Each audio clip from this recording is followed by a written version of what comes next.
But when I say that you are the least qualified FBI director in the history of the FBI, that is real, because you are the only one that never even served with the FBI prior to joining, yet we are supposed to believe that That's you are false. the greatest thing since sliced bread. I didn't ask you a question. What you just heard is Rep. Jasmine Crockett from Texas, and she is not done. She just told Kash Patel to his face that he is the least qualified FBI director in history, and she's got a list of reasons why. Let's get into it together. So a couple of facts that we need to make clear for everyone is that, number one, Director Christopher Wray, when he was appointed to be the head of the FBI, was appointed by Donald Trump. Now, I will agree that I definitely take issue with a number of decisions that Donald Trump makes, especially when it comes to the people that he decides to appoint to very important positions, including this one, because I did have to make sure that I wasn't going crazy. But when I say that you are the least qualified FBI director in the history of the FBI, that is real, because you are the only one that never even served with the FBI prior to joining, yet we are supposed to believe that That's you are false. the greatest thing since sliced bread. I didn't ask you a question. Now, what I want to go false. through is to talk about why you are a failure and why, honestly, we just need to tell you bye-bye. I know that you got a little upset and you put on your show for your boss because it seems like you're trying to save your job when it came to talking to Senator Booker yesterday. But let's go through some of your failures. So before you were even confirmed, and I think one of my colleague from Georgia, pointed out that you were already targeting career officials so that you could direct illegal firings. Mind you, these cases that you were so upset about, which are the ones tied to Trump, the cases came through his handpicked FBI director. And frankly, when people sit around and say things like, oh, you know, we're happy because now we feel safe. I don't know who feels safe in this country except for the white supremacists, because I specifically as a black woman definitely don't feel safe. And frankly, my colleagues have been real nice to you today, and I applaud them, but I don't have the same demeanor because I know that multiple colleagues on this side of the aisle have faced death threats. In fact, somebody tried to kill one of my colleagues. And frankly, I don't know if this FBI or under your leadership, if those people would have been caught. I don't have any confidence in you. Okay, so you just heard Crockett make a point that I think a lot of people are going to gloss over. Christopher Wray, the FBI director Patel replaced, was appointed by Donald Trump.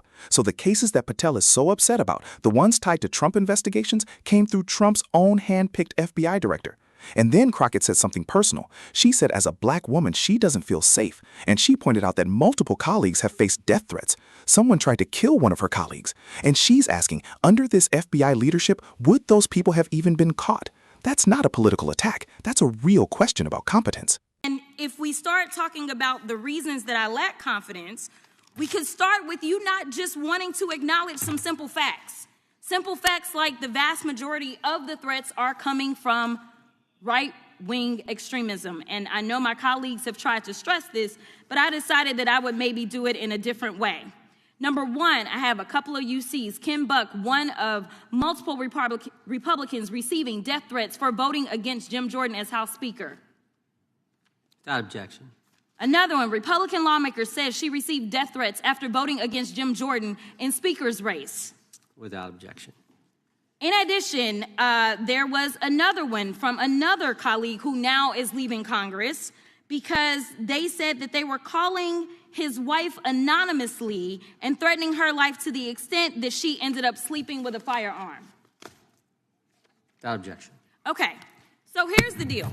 How are we supposed to have confidence when you're sitting up here telling the Senate yesterday that it will take you 14 years before you can get the FBI fully staffed to do their jobs? You're also now redirecting resources so that they can go and play ICE agents on the streets. You're getting rid of your most qualified people. And even when it came down to somebody that you consider to be a friend, you were posted up having some fancy dinner to the extent that you posted not only once erroneously, you posted twice erroneously as it relates to catching somebody. And then you want to go and say, let me take a victory lap And you just heard Crockett go through the list of failures. 14 years to fully staff the FBI, redirecting resources to play ICE agents on the streets, getting rid of the most qualified people. And then she brought up the victory lap moment. Patel posted not once, but twice, taking credit for catching someone. And Crockett's point is devastating. If it wasn't for the parents turning in their own child and the suspect literally confessing online, it's not clear the FBI would have gotten there at all. You just watched her say that directly to his face. Because honestly, if it wasn't for parents deciding that they were going to turn in their child, it seems like y'all wouldn't have got there. Even though he literally confessed online. So I'm confused about what it is that the FBI is doing except for trying to put on a show for the apprentice or whatever you want to call him. The day after all of this took place, there was domestic terrorism that was taking place at HBCUs. They were targeted. Yet I didn't hear anything from the FBI about what was going on. And again, black people kept saying, how did we end up in this? Because the numbers are so very clear that white supremacy is a problem. And honestly, I've not heard anything out of you today that makes me believe that you're going to do anything about the white supremacy problem. The one that is leading to children being killed, children being shot, as well as members of their community as they're worshiping in their churches. The time of the gentlelady has expired. If the gentleman would like to respond to any of that. Well, I'll respond. Kash Patel, as I said when I introduced him, public defender, former prosecutor, top staffer on the House Intelligence Committee, Deputy Director of National Intelligence with the National Security Council, Chief of Staff at the Department of Defense, and FBI Director. I think that's pretty good resume for the guy who's now running the top law enforcement agency in our country. And we've seen all the stats that he's given to the committee on how much better they're doing at getting the bad guys than the previous guy was doing. With that, I recognize the gentleman from South Carolina. Thank you, Mr. Chairman. Director Patel, I think you're witnessing some auditions, clickbait auditions for the Academy Award for my Democratic colleagues. We'll see how they fare as they're on MSNBC later on today. And then Crockett ended with the thing that I think is the most important point of this entire speech. The day after all of this happened, there was domestic terrorism targeting an HBCU, and the FBI said nothing.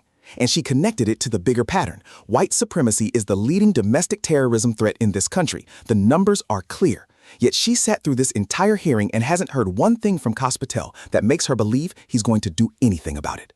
Children being killed, people shot while worshiping in churches, and the FBI director is taking victory laps on social media and posting twice about cases that practically solved themselves.